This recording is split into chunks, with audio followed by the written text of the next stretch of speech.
ladies and gentlemen. It is good to be back. We are filming on Monday, June 1st, but it is Wednesday, June 3rd by the time you hear this. And it is 7:30 p.m. Eastern Time here at the Fifth Dimension Radio Studios in Cuyahoga Falls, Ohio, which means it's 10-cent beer night time. The official sports show of FifthDimensionRadio.com every Wednesday, 7:30, 8:30 p.m. Eastern Time here on FifthDimensionRadio.com and WAOH-TV here. And thank you guys for being back with us. We took a week off last week. I hope you enjoyed your Memorial Day. Yeah, absolutely. I did. I mean, did you have burgers and hot dogs? I don't think I did. No, I think I had some other things and whatnot. It's going to be interesting because, we'll get to talking here. Memorial, now that we're in June, summer's about here in the sports season. And most of the country is supposed to get a significant amount of rain this week, except Ohio. Well, we had a lot of rain already this year. Right. We don't need no more. Right, but other places did too. But literally, if you look at the whole United States map, there is so much rain that's going to be happening, precipitation, except Ohio. Literally, it goes around it. It's crazy. But we're expecting a good week this week at 70s and 80s, and I'm here for it. While the weather's heating up, and we'll get to the guards, they're heating up too, and they're playing well, we do have to talk about something that went ice cold and died. Since our last 10-cent beer night, the Cleveland Cavaliers went into the Eastern Conference Finals, and it was done as they went into it. Well, I knew it after that first game. Right. When they blew that 22-point lead with 8 minutes to go, it was over. Right. It showed that the next 3 games. Right. I made the comparison. I had some other friends did too at the same time. It felt like game 1 of the 2018 finals. And if you remember that one, J.R. Smith got the key rebound. He could have put it up and in to give him the lead. Instead, he took it out back to the backcourt, was trying to run the clock, and he was trying to celebrate with LeBron, and they had to call a timeout, and LeBron is pointing at the basket going, "What are you doing? Like, you had the shot," and he looked at the scoreboard and realized they were down, they weren't up, which was kind of a stoner moment for J.R. Smith at the time. But that cost, when they lost that game, they got swept and that was actually, fun fact, that was the last series they got swept in before this one. So it was the same result. Game 1, they blew it. They had a chance to win, which would have had momentum. Like, I'm going to sit here. I'll say the Knicks are a great team, and they deserve to be in the finals right now. Okay, I'm not saying anything against them, but that could erode some momentum to further the series. It would. I think if they win Game 1, it takes Game 6 or 7 to decide who goes to the finals in the East. If they win Game 1 there. Well, I think it would have been a completely different story if they would have won Game 1, if the Cavs would have won Game 1. Because, because it just seemed like after that game, it was a mental letdown. Right. It's like they wasn't in there no more. Right. I don't know if that's the player's fault or the coach's fault for not having them ready. Yeah, it's kind of hard to say because if you listen to both sides, it sounds like they did really want it, but their actions on the court said otherwise. My opinion here is the Knicks were the better team, and they got outplayed, and the Cavs they have a great team, but let's put it this way, they have a B+, maybe an A- team, but you have to have an A+ team to make the finals. And so it's like they might be still one piece away, and some people might think that's crazy, but... Well, they thought they were going to do that when they brought Harden in. Right. When they brought Harden in, they thought, hey, this is the piece we needed. Well, you know what? Harden played like, sometimes he played like he's an all-star, and sometimes he played, he didn't know what he was doing. Right. I know he's up there in age. He's probably one of the oldest guys on the team. Is he? He probably is the 35, 36 years old, yeah. But maybe 34. Maybe I'm jumping. But everybody, when Harden came in, when they got rid of, who did they get rid of for him? Garland. When they got rid of Garland and brought Harden in, they said that's the step they needed. They got what they needed. They got the piece. Well, you know what? Garland never played up. Harden never played up to the hype. I'll say yes and no. He led the playoffs in steals, and he probably had to lead the playoffs in turnovers too. He probably did. He turned over a lot of balls. And he made some key shots and whatnot. I think what the issue was I think once again they got outplayed defensively by the Knicks, and I mean both sides of the ball. If you want to just full on, just were outplayed. Yeah, they were But outplayed. On top of that, I'll say under the basket got better because I'm going back to 2023 in that first round loss to the Knicks where they lost in 5, and they couldn't do anything against Mitchell Robinson. They couldn't do anything against Hardenstein at the time. He's now with OKC, but now they have Karl Anthony Towns. Under the basket did much better, but it was Garden Brunson. It was so inconsistent. Some things would work. And then my biggest issue with game 1, other than, they blew that lead, was some of the shots you couldn't help. Like, Brunson made some great shots. Like, they got up in his face, and there's nothing you can do about it. But game 1 specifically, Dean Wade is on fire on offense and defense. He pulled him out when the Knicks were coming back, and I was like, put it back in. Put it back in. Put him up against Brunson. It was working. Now, Brunson's going to make some of those shots regardless. Okay, whatever. They don't come back like that and win, though. And I was convinced that, I don't know why he pulled Wade out like that when he was firing on all cylinders. He was having a great game. And it was like Merrill, too, at that time.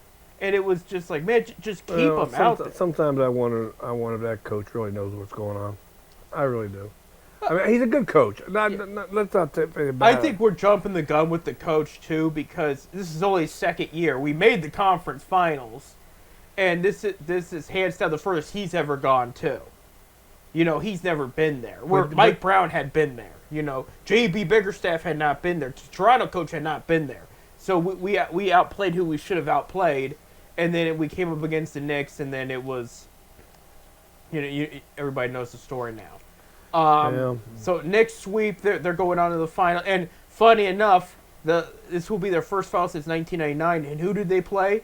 The San Antonio Spurs, who won the West. So that was Tim Duncan's first ever championship. So Wembanyama is trying to win his first, and that's another huge topic, Bob, in the NBA is Oklahoma City Thunder were hands down the best team in the NBA for the second straight year. Okay, here comes this younger Spurs. When I mean younger, I mean young Spurs team.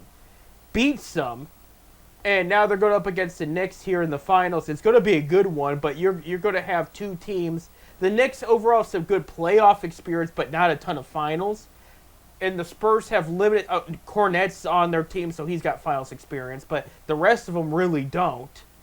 And it's going to be interesting. It really is. It's going to be a good matchup here. I got Spurs in 6. I have some gut feeling it's not going to go to 7. And I got the way the Spurs handled the Thunder. If they could beat the Thunder, they could beat the Knicks, But whoever wins it definitely deserves it. I mean, both teams really. See, I'm going to go the opposite with you. I'm going Knicks in 7. Knicks in 7, you think? Yeah. I think the Knicks is more physical team. They might be. My thing is Wembanyama is just such a tough guy to guard. And talking about the 7-footer. Yeah. The 7. He's 7 foot, but 7-footers, they can tire a lot quicker. This guy really, he can run point. He can hit it from anywhere. Yeah. My thing too is OKC was one of the bigger teams in the league, and they couldn't handle him. And that's what there's rumors that we're gonna go. We gotta talk a little off season because Cavs are there now. Which, by the way, you want to add insult to injury. Cavs do have a first-round pick this year, but it got traded around. It's San Antonio's pick. So they already officially got a bottom 2 pick, and it you know what I mean? Like, it didn't end when their season ended. Their pick still stayed alive and continued on, and it still is. They could have the last pick of the draft potentially, of the first round, I should say. Yeah, after all this. But I bring it up because one of the first rumors that came out, because you're going to hear a bunch of stuff this summer, until decisions are made.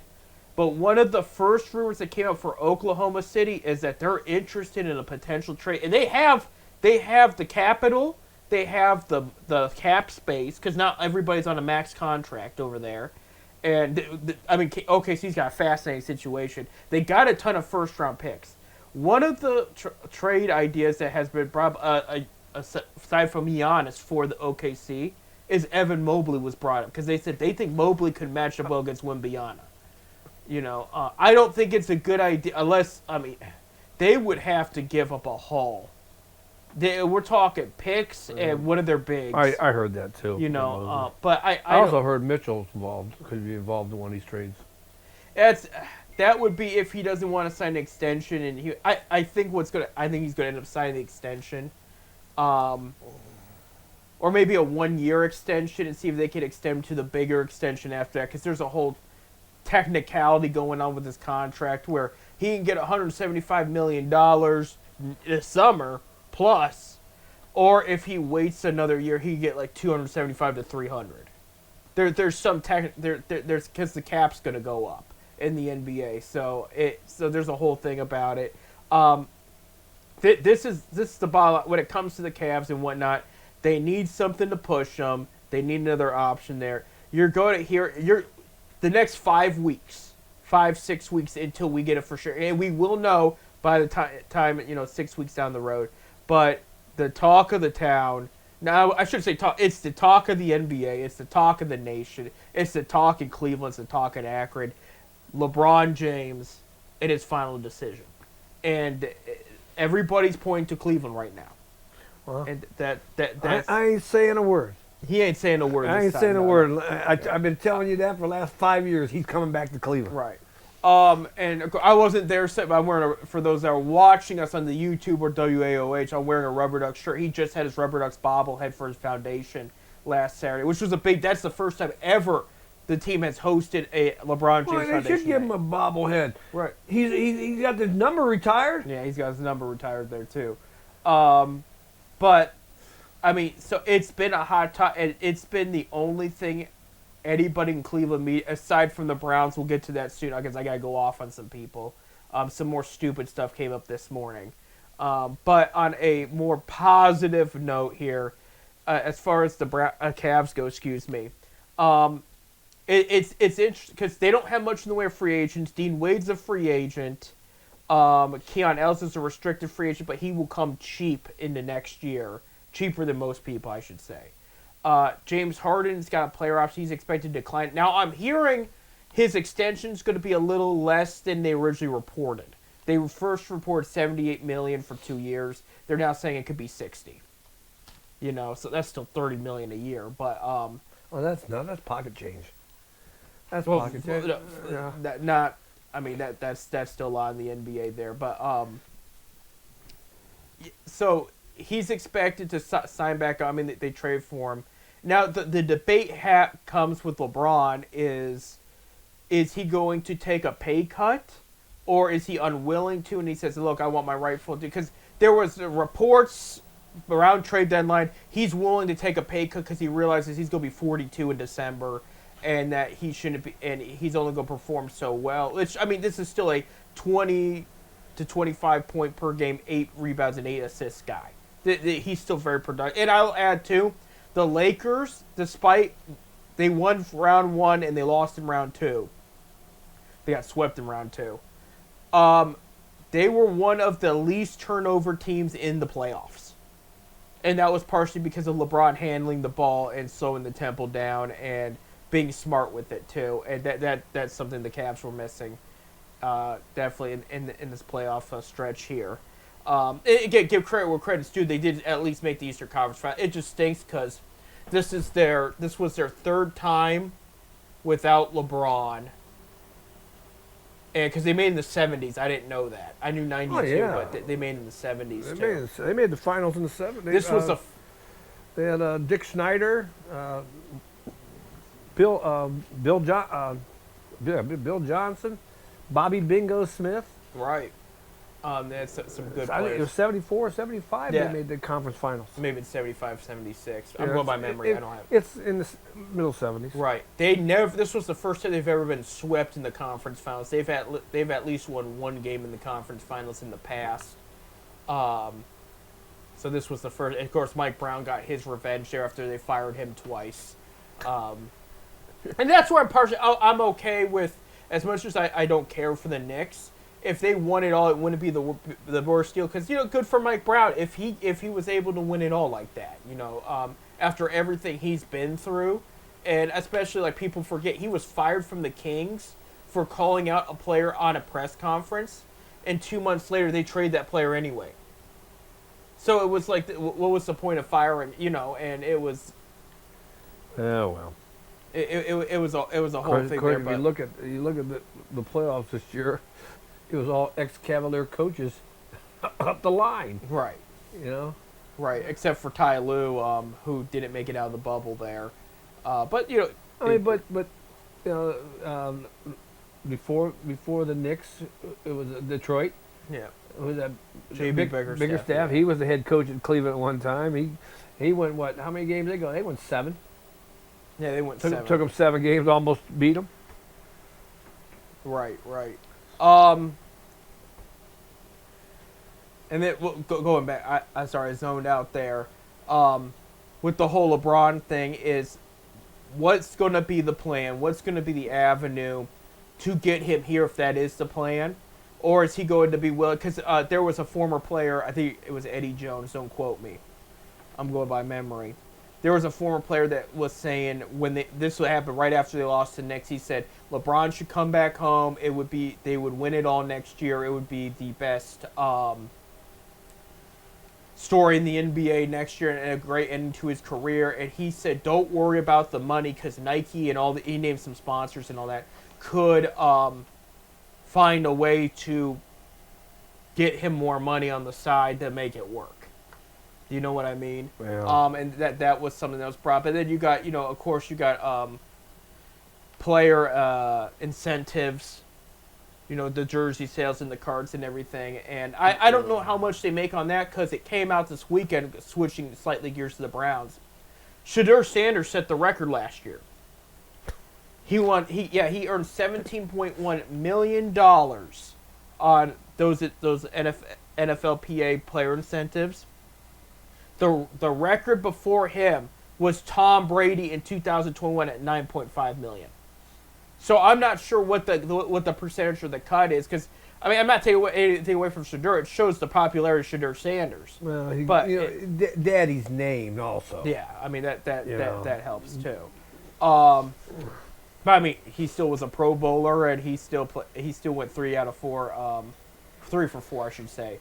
And I'm curious. When we start talking about it, I'm curious about the Browns this year. Who's going to be the starting quarterback? Right. I'm really curious. We'll get to there, but I think the question we're going to leave off with the Cavs is there a trade they could swing to make things better, or even aside from LeBron, and because it gets down to you have seen some of these guys for years now. Are you confident that they are the guys you need to win a title at the end of the day? And I will tell you, I'll end on this note. If there's a way to put LeBron on this team for cheaper, if he could agree to that, and just put him on this team what they already have already, I think that is a championship caliber team. But I think that if the first question is LeBron willing to sacrifice pay? And mind you, he's already got billions. He's a billionaire. Yeah. I think Forbes magazine's got him at $1.4 billion net income. Right. Is $1.4 billion. He's like number 9 or 10 on the Forbes magazine's richest men in the world list. Right. Up there with Dan Gilbert himself. Yeah. Gilbert's up. Yeah, Gilbert's like 5th. Yeah. So. Yeah. So there you go. When we come back, we'll talk some baseball. It was a great weekend for baseball. A lot of shakeups and whatnot. We'll talk about what the guards have done. Plus some trade chatter we're hearing from Major League Baseball there. So that and more. Stay tuned.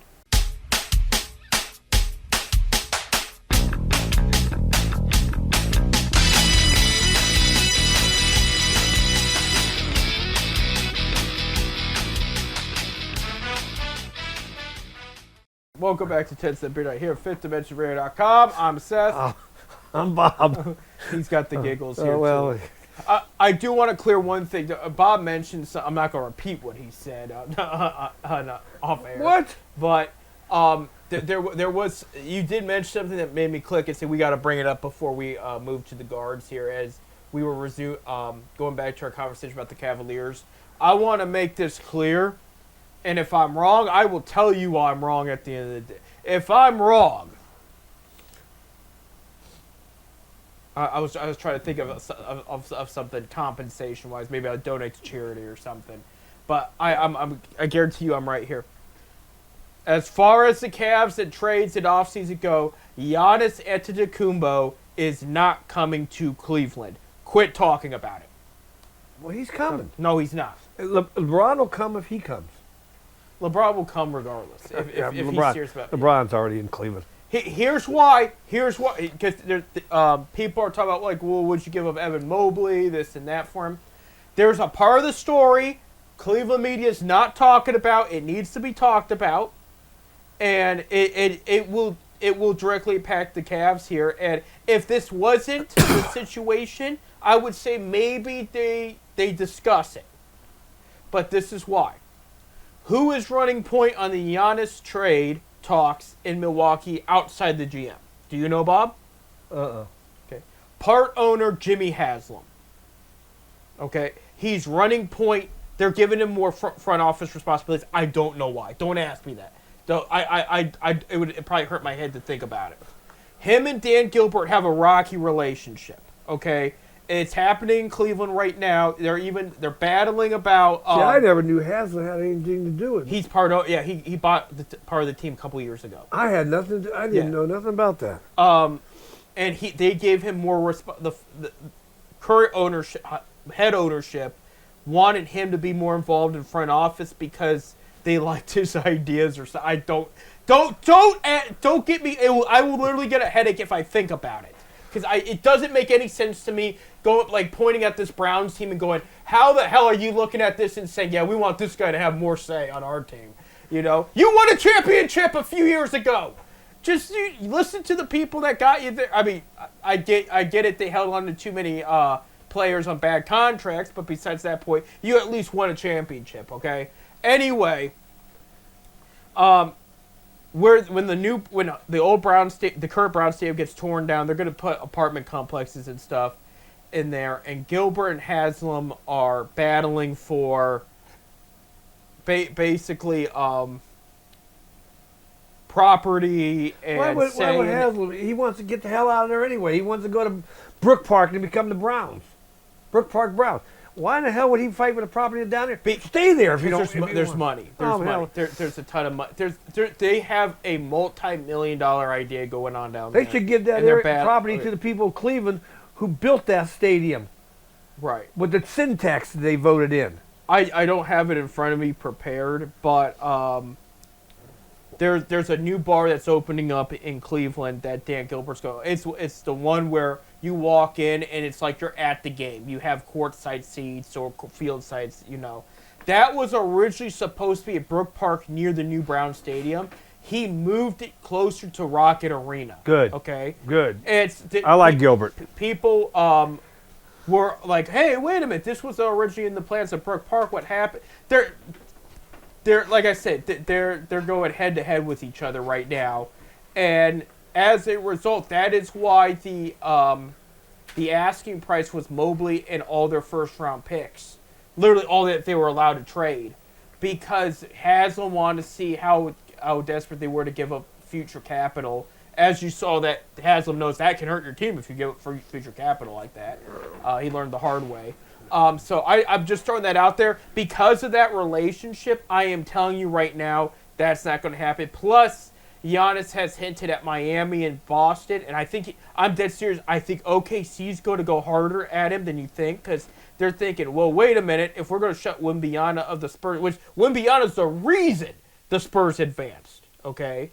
And if we're going to shut him down, getting Giannis is going to help that. Because Giannis has still got a few good years left in him. He's got at least 5-6 good years left in him before he hangs it up. And so they would basically be committing to the next 3 years of trying to make him win the finals in that case there. It also brings me to another subject I was reading yesterday. And I heard rumors about this a couple years ago, but now more people are talking about, the Cavs. We just said the Cavs trade Garland for Harden. In 2024, before the draft, the Spurs offered the 4th overall pick, the 8th overall pick, Keldon Johnson, and Trey Jones for Darius Garland. and the 4th overall pick became Stephen Castle, who I think is a better point guard than Garland is, who is the Spurs point. And then there was a lot of good players there at the 8th. I mean, I had a friend that hit the nail on the head and said back then the fans would have been livid if they make that trade. But the fact that they traded the guy anyway, and I'm one of the guys that's for giving Harden another chance. Give him some more time with these guys. I think it's going to be a different situation. I think he does want it. But, again, we'll see. But I just want to throw that out there. Forget the Giannis talk. Forget about it. It's not happening. He's not coming here. Okay. Moving on to Guardians. Very interesting since our last 10-cent beer night, okay? So we got to go up to, let's see, last Monday, not the 18th there, the 25th there. So the week before, they swept the Tigers. Right. In that 4 game. Fourth fight. They took 2 out of 3 against Philly. Okay, so that week was like great. It could have gone better, but if this was the worst case scenario, they will take it. I mean, they went 6-1. There's no argument here. I mean, and they beat the Tigers are kind of going downhill a little bit, but Philly's going up. So they beat 2 teams that were important to beat is what I'm trying to say. Then they go and play the Nationals in Cleveland, and Nationals take 2 out of 3. Right. And I mean, we were talking about before our Memorial Day break about how the Nationals were kind of on the rise, playing some good ball. And they had to watch out for them. They should have. And then over the week against the Red Sox, they lost 2 out of 3. And you know what happened? What happened in those games? What? It's what I've been saying all along. The Nationals and the Red Sox both jumped on the Guardians early. 4 runs in the first inning, 5 runs in the first inning. Cleveland cannot score 5 runs the whole game. If you jump on the Guardians, and they're showing this, if you jump on them early, you'll beat them. Beat the Guards. They're averaging three runs a game. Right. Bob is going back to the Detroit series to now. Okay, we just told you everything that happened. There was one game where they had 5 runs or more. That was it. Out of all those wins, even there's one. I mean, if you can't score 5 runs or more, you ain't gonna win very many games. No, not in Major League Baseball today. No. I am hearing they're going to call some more guys up. There's been some talk because I mean that's their best case scenario. Because here's the thing: as people will talk about trades, the way Ed Onetti's trading, I don't know if you want to trade. I mean, you traded a good bundle for a Gold Glove catcher that can't hit the ball. I mean, you trade away a first-round pick and a prospect lefty starting pitcher for a guy that can't hit the ball. I would. You look at people were talking about the Lindor trade over the weekend. You're seeing more and more of that as in the catcher's position. Right. It used to be, you want a hitting catcher. Right. But nowadays, you don't want a hitting catcher. You want a defensive catcher. Somebody ain't going to let the ball get by you. Right. And way these pitchers throw today, I mean, they got 5 or 6 different pitches. They're all over the place. Just go after the guy with the fastball, your curveball, and that's it. Quit throwing this junk all over the place. It's working, though. You got 92-mile-per-hour splitters. Yeah, but you got guys also not even going 5 innings because they're already throwing 80 pitches. Right.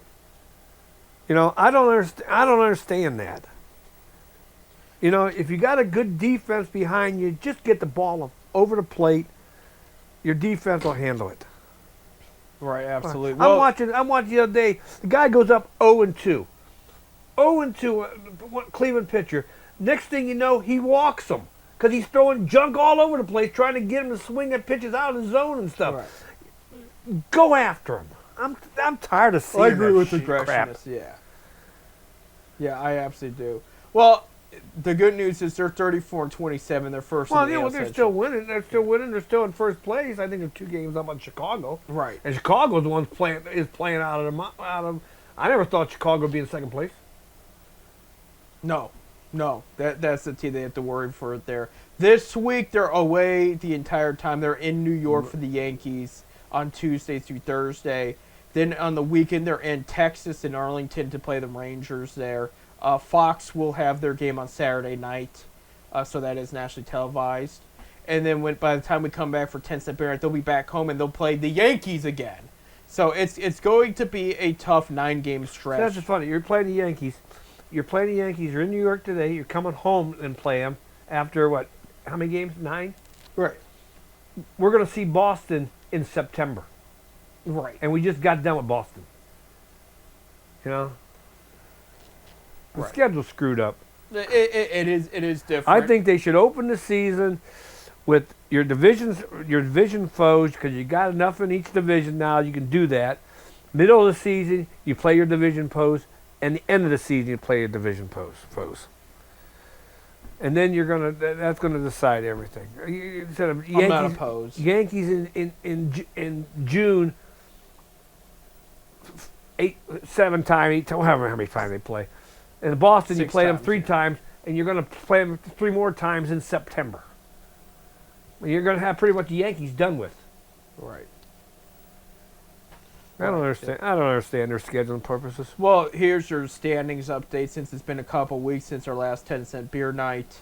And things are starting to finally take form here now that we're entering June. We're almost a month away from the Midsummer Classic, which is technically not the middle of the season. I know. It never is anymore. But that's what it goes by.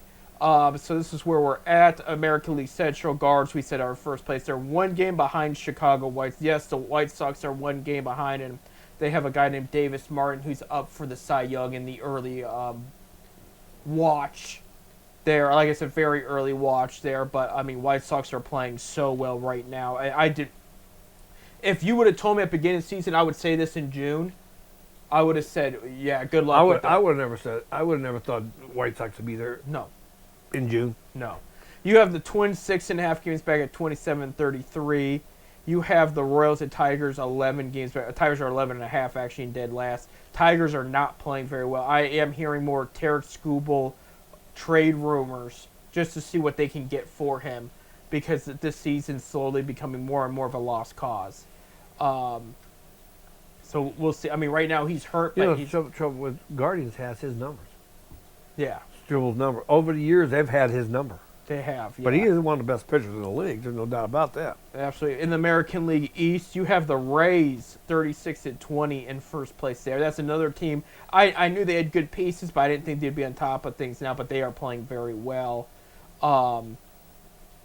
Had a overall good weekend against the Angels, but Angels had 1 game where they beat them up bad. But other than that, Rays have been playing very well. Second, the Yankees had a 1.5 games. And then this is where it really drops. Blue Jays in third, 29-31, 9 games back. Orioles 28-32, 10 games back. And Red Sox 25-33, 12 games back. So the defending American League champs right there are going to have to climb in order to get back in that conversation. In the American League West, this one, things are a little bit more close. Seattle Seahawks are third. Seattle Seahawks. The Mariners there. Seattle Mariners at 31-29. I did get a kick out of they were beating somebody, and then they put Oklahoma City losing to the Spurs on the scoreboard because they don't like OKC. They took their team. And they said the fans got a kick out of it. They loved it. So some pettiness there in Seattle, but I get it. And you'll get your team back soon. Second are the A's and the Rangers at 28-31 at 2.5 games back. So the A's, though, are in the conversation right now. And then Astros are 4.5 games back at 27-34. And then you have the Angels, who are finally dipped. Reality has hit 23-37 record, 8 games behind them there. In the National League, the best team in baseball, and again, I was on the fence. I said they're a good team. I think they were going to miss the playoffs due to injuries and some other things, but right now they're the first team to 40 wins, is the Atlanta Braves in first place. Second is the Washington Nationals at 31-29. 9 games back, though. And so you have the Phillies at 30-29, 9.5 games back. Mets are 13.5 games back at 26-33, and reality setting in for the Marlins, who had a hot start and have dipped 26-34 record, 14 games back there. In the National League Central, this one is still overall pretty close. You have in first the Milwaukee Brewers at 35-21. Then in second, the Cardinals who again I had at the bottom of the division going into the season, 31-26 at 4.5 games back. Pirates are 32-20 at 5 games back, and so are the Cubs actually. And then Reds are 30-28 at 6 games back, so they've played a couple games less. But everybody has a winning record and still in the conversation right now. In the National League West, you have the Los Angeles Dodgers 38-21, 5.5 games ahead of the San Diego Padres 32-26. The Diamondbacks are 31-27, 6.5 games back. And you have the San Francisco Giants at 23-36, 15 games back. And then the Rockies, I think that is the league worst. No. If it is, it's tied. Yeah, they're tied with the Tigers for the lead, where it's 22-30. I didn't realize the Tigers were that low. And we got some breaking news. He's back in New York. Odell Beckham Jr. has just signed with the New York Giants. It would be the first time he's joined them since he was traded to the Cleveland Browns. That just happened. Where he went to 3 Pro Bowls and whatnot. So OBJ back in New York. That just happened there.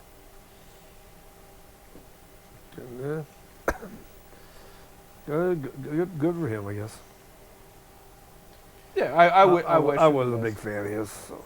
I mean, he hasn't really done anything with Miami or Baltimore the past couple years. I don't know how. Did he ever do anything with Cleveland? He had one good year, and he was setting up for a good year in 2020, and then he tore his ACL, and that hurt everything. I don't remember much of him. So yeah, it was like only season and a half, barely 2 seasons. It was 3 seasons technically, but he didn't play all of the 2020, and they cut him in 2021, midway through. Yeah, and then he won the World Series with he won the Super Bowl, excuse me, with the Los Angeles Rams after he was cut there. So and then he tore his ACL in that game, the other one. And that's why things have been slow going for him. But I wish him well there. But yeah, I remember when Cleveland brought him in, it was like Christmas came early in that offseason, and it really wasn't much. But for the guards, real quick before we go on break, that they just got to find a way to because Yankees and Rangers don't both have. Also, before you go to break, they also got a new minority owner. Oh yeah, they do. Yeah, we'll talk about that when we get back. Yeah, we'll talk about that when we get back. More new minority or owner. And then I'm going to rip on the Cleveland Browns media when we come back. So stay tuned.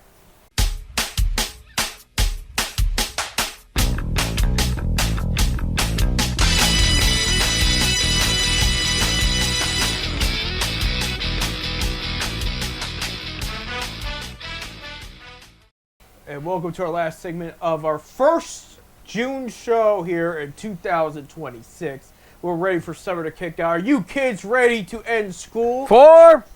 And golf and go to the games? And I'm happy for the kids. This was better than Christmas for me at this time of the year. This was just great. The freedom. Yeah. It was okay for you, but it wasn't okay for the parents. I don't get the hell out of there. Get the hell out of the house. Go do something with yourself. Oh well. Oh, well. I think we all have heard that one time or another. He's not wrong. Well, why don't you just go take him to an Akron Rubber Ducks game? You know, since are they in town? I'm about to look that up. I don't think they're in town this week. They were in town last week. Beautiful weather, actually, they were in town the past 2 weeks. Yeah, I think you're right, because they were... Yeah. No, their next... June 16th is their next, yeah. So they're at, or where are they at? I think it's Bowie. The Bowie Bay Sox? Yeah. And then Baltimore's farm team. The following week they're going to be at Erie. But let me see how. The Wolves. That's Detroit's farm team. Yeah, last homestand against the Flying Squirrels, they went 3-3, and then the one before that, they went 3-3, yeah. And so against Bowie, they did really well last time, and that was at home. Yeah, we were down there. Scott Whitman plays for the Richmond Flying Squirrels, and he's a boy from Hudson, Ohio, here, out of Kent State. He got drafted by San Francisco. Speaking of that, shout out to Northern Illinois for winning the MAC baseball championship. Yeah. I mean, upsetting Kent State there. I did not have them as on my predictions, and I was going to say had that on my bingo card is what I was trying to say. But good for Northern Illinois there. So Kent did not make the big tournament then. No. Okay, because I know in Well, basketball they definitely don't. I don't think they announced it yet, but I don't think they'll make it. Usually, it's like the Mid American gets one bid. Right, like they always do, yeah. But Northern Illinois came up with the upset. I mean, they've been good all year, but I mean, Kent State is a baseball school. I have to Well, correct Kent people. State in the last 15 years have at least one kid get drafted in the major league draft. Right. Every year I know. for 15 straight years, they've had at least one. A couple years ago, they had 3. So Yeah, I know Lauer, who was College Player of the Year. We're talking back in 2018, 17 or something.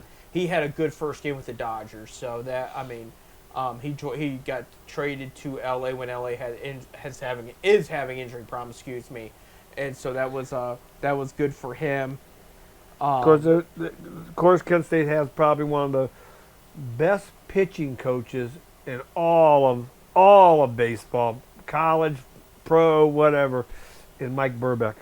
So, and Mike pitched for the Milwaukee Brewers in his day. Yeah, he had a cool career there in Milwaukee. And he's been asked many a times to be a head coach in college. He turns it down.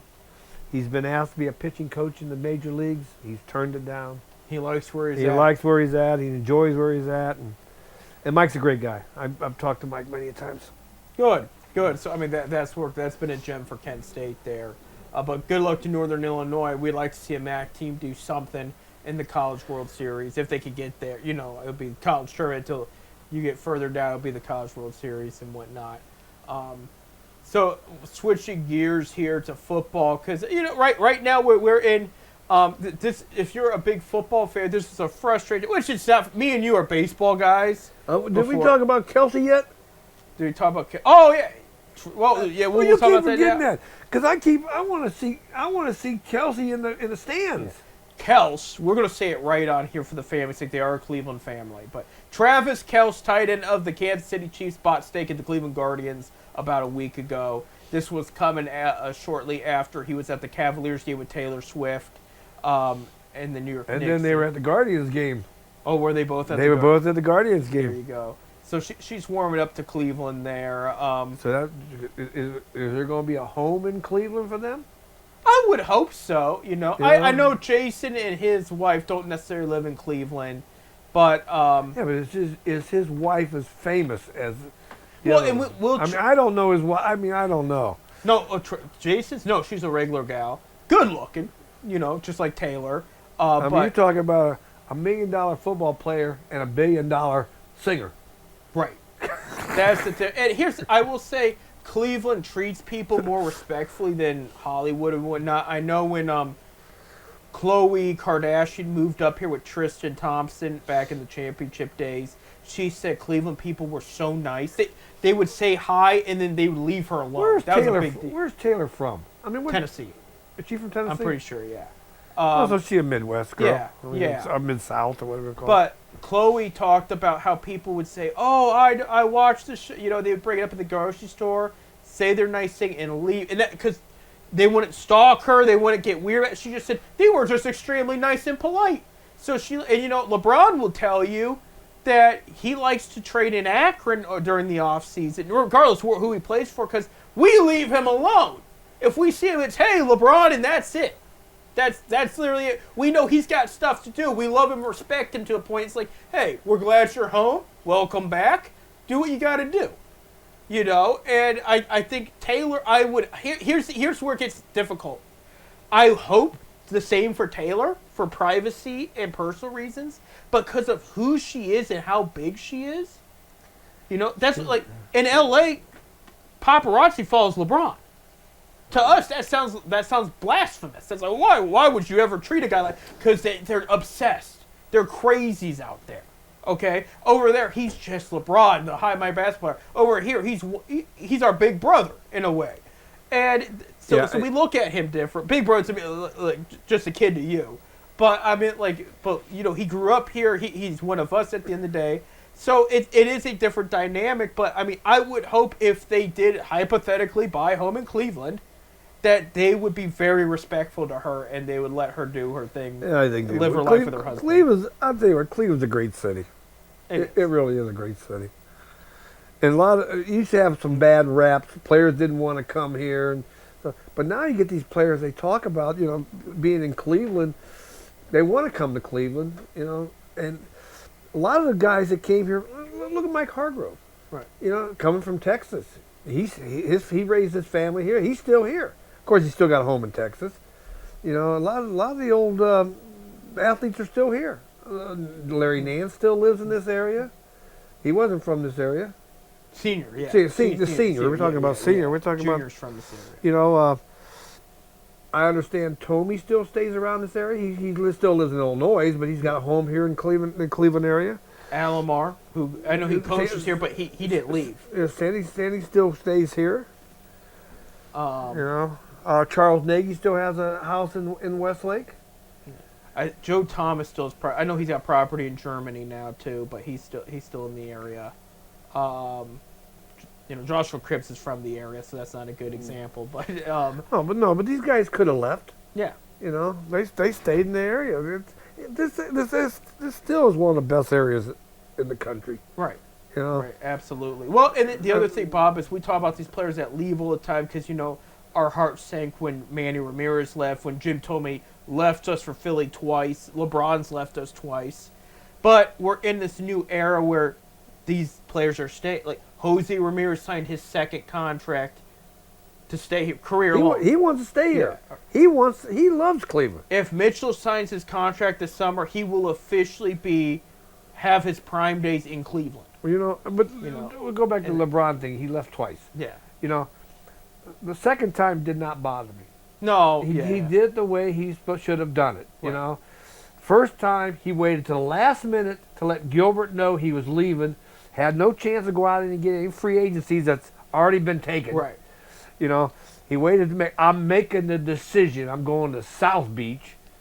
Didn't give Gilbert and I'd be pretty peeved with that. Right. Second time we knew his contract was coming up. They have a right to leave. I mean, money wise, but don't screw us in the long run. Don't screw us. That's what he before free agency tipped off. He called Kobe Allman and said, "I'm not resigning. I'm going to L.A."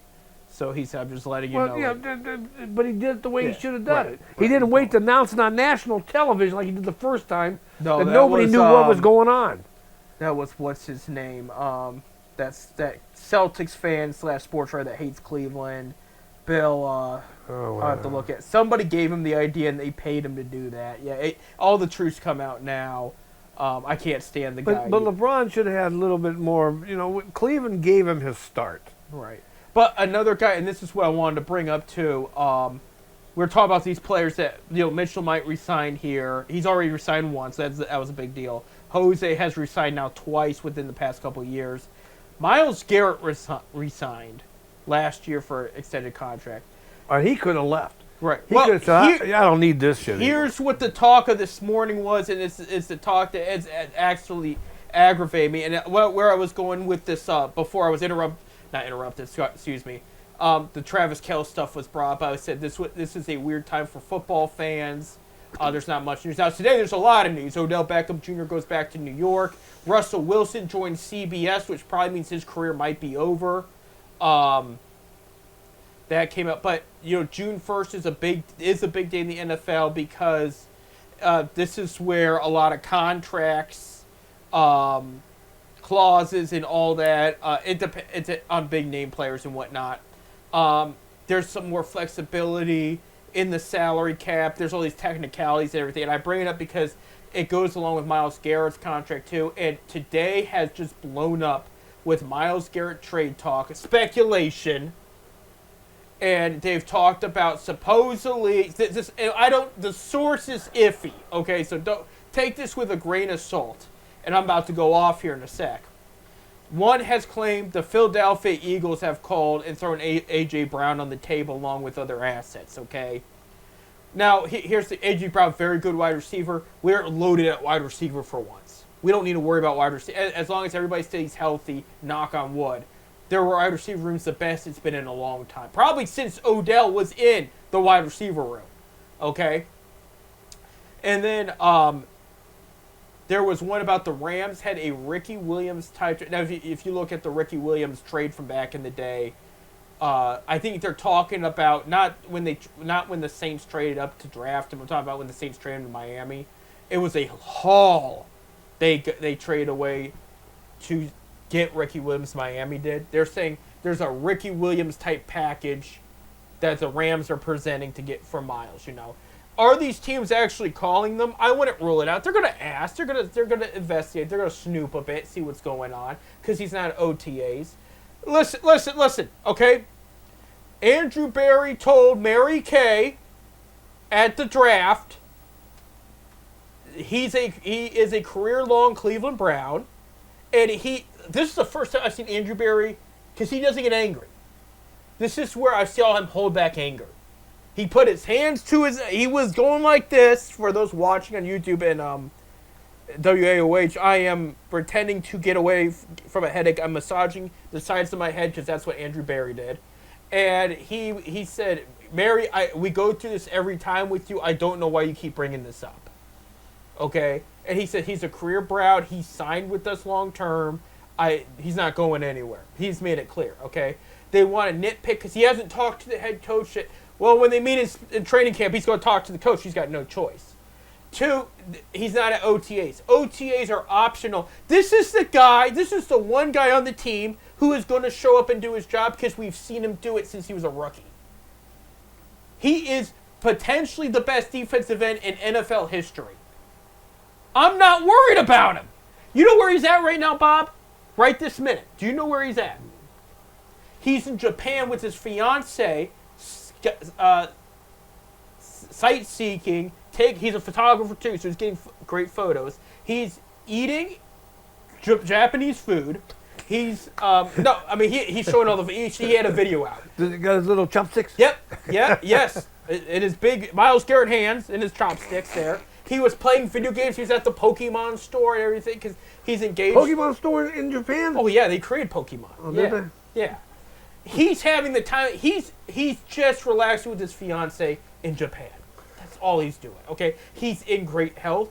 He will be back. OTAs are optional. You do not have to attend. The only reason Jerry Jeudy at first did not attend and then he attended is because we drafted a couple wide receivers and he's like, oh, my job might be in jeopardy. So he showed up. Well, he should be there. Right. What's he doing in Japan? He should be where he's supposed to be. The guy's already going to show up when he comes in. He knows the defensive system. It's the same as last time. We got a new owner. New coach. Maybe the thing's going to change. It's the same system. Yeah. That's why they got the guy they got. Okay? But the fact that Cleveland media is hammering, oh, we could trade Myles Garrett. We could trade Myles Garrett. Why would you trade a generational player like that? Okay? Why would you do that? Well, that's the reason. That's why I hate the media. Right, and they're bringing up, well, they could get this young prospect along with all these draft assets that would get him more players. Well, I like your logic there, but I wish the owner would have used that before he traded for Deshaun Watson. Hey, we only got one more year to worry about him. Maybe. if he becomes most improved NFL player of the year, they're giving him another 5-year contract. That already came out. Did it? Oh, yeah.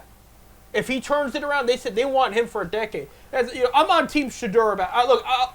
Whoever Monken decides to be the starter, I'll cheer for. If it's Dylan Gabriel, sure, I'll cheer for him. Whatever. But if it were up to me, Shedeur Sanders is the quarterback. No, if it's up to me, it's going to be Watson, the quarterback. I'm paying that kind of money. You're getting your butt out there. We'll see. No. He only going to be out there a couple of games before he get hurt again. Right. I did see a prediction. It was. Let's face it. How many of the 4 years he's been here? I think it's 4 years now. How many games have he played? 8? Well, I'd have 8 to, maybe. I would have to look. It was more than 8. I'll have to look at it. I don't have it from me. I did see there was a prediction. It was CBS or NFL Net. One of them. They had Watson being the starter week 1 to week 6, and they go to pull him. And Shedeur's going to be the starter until the last 2 games. They're going to let Dylan Gabriel start the last 2 games. and then it's. I look for Gabriel to be gone. Right. I think so. I think he's going to be gone before the season starts. They'll trade him for a mid-round pick after. They'll keep it to Because trade camp there's going to preseason. be some team out there that needs a backup, Right. and There's a couple I can think of already. and they're going to trade Gabriel. Right. Gabriel won't be on the roster come starting the And season. I hope they trade him somewhere that will be good to him, because I wish him well, but he was given a weird situation. He really was. And again, he was Stefanski's guy, and he ain't even here anymore. I mean, I never really. I just think he's too small. But if there's one guy I want to speak up to the media today, it is Todd Monken, because he'll talk back to the media. I mean, the more this guy opens his mouth, the more I like him. I mean, he will speak his mind. He doesn't care. So that's what I like. But as far as the Myles Garrett stuff goes, just stop. Stop. You're so bored. You're so bored with nothing to do. What would be a nice rumor? Why don't you talk about why isn't Joe Bitonio said anything yet about retirement? Talk about him coming back for one more year. Start that. That's enough. Talk about Nick Chubb coming back. Talk about Joe Thomas getting out of retirement. Oh, that's unrealistic. But but these are realistic scenarios that would fill fans' hearts with, because if they trade Miles here's the thing: if you trade Miles, 99.9% chance. What you get back in return is not going to be as productive as he. You can hit on all those picks. Let's say it's 3 draft picks and a player. Yeah, and they all do well. They all do really well. Miles is a future Hall of Famer. He is already a Hall of Famer right now. When he retires in 5 years, he'll be in there. Right. It's just this is getting. I would just like to see him going into the Hall of Fame as a winner. I would like that. Because how many guys have we've got going to the Hall of Fame? Joe Thomas saw one winning season. One his winning rookie season. year. I don't even think did he have any playoff games. No, he didn't even play in a playoff game. No, they missed. They were 10-6 and missed when his rookie year. Yeah, After that, he never saw another winning season. So but Tonio's at least seen playoff games. You know what I mean? But I would like to see Miles. I would love to get at least get to the Super Bowl. If not win it, get there. I would like to see him at least win it. Of course, we be the guy that holds that trophy. I think nobody has deserved it. I'd love to see it win too, but I'd just like to see us get there at least once. They gotta figure it out. We gotta go. Thank you, Bob. Thank you, producer Bob. When we come back next week, we'll talk about the NBA Finals, where they're at with that.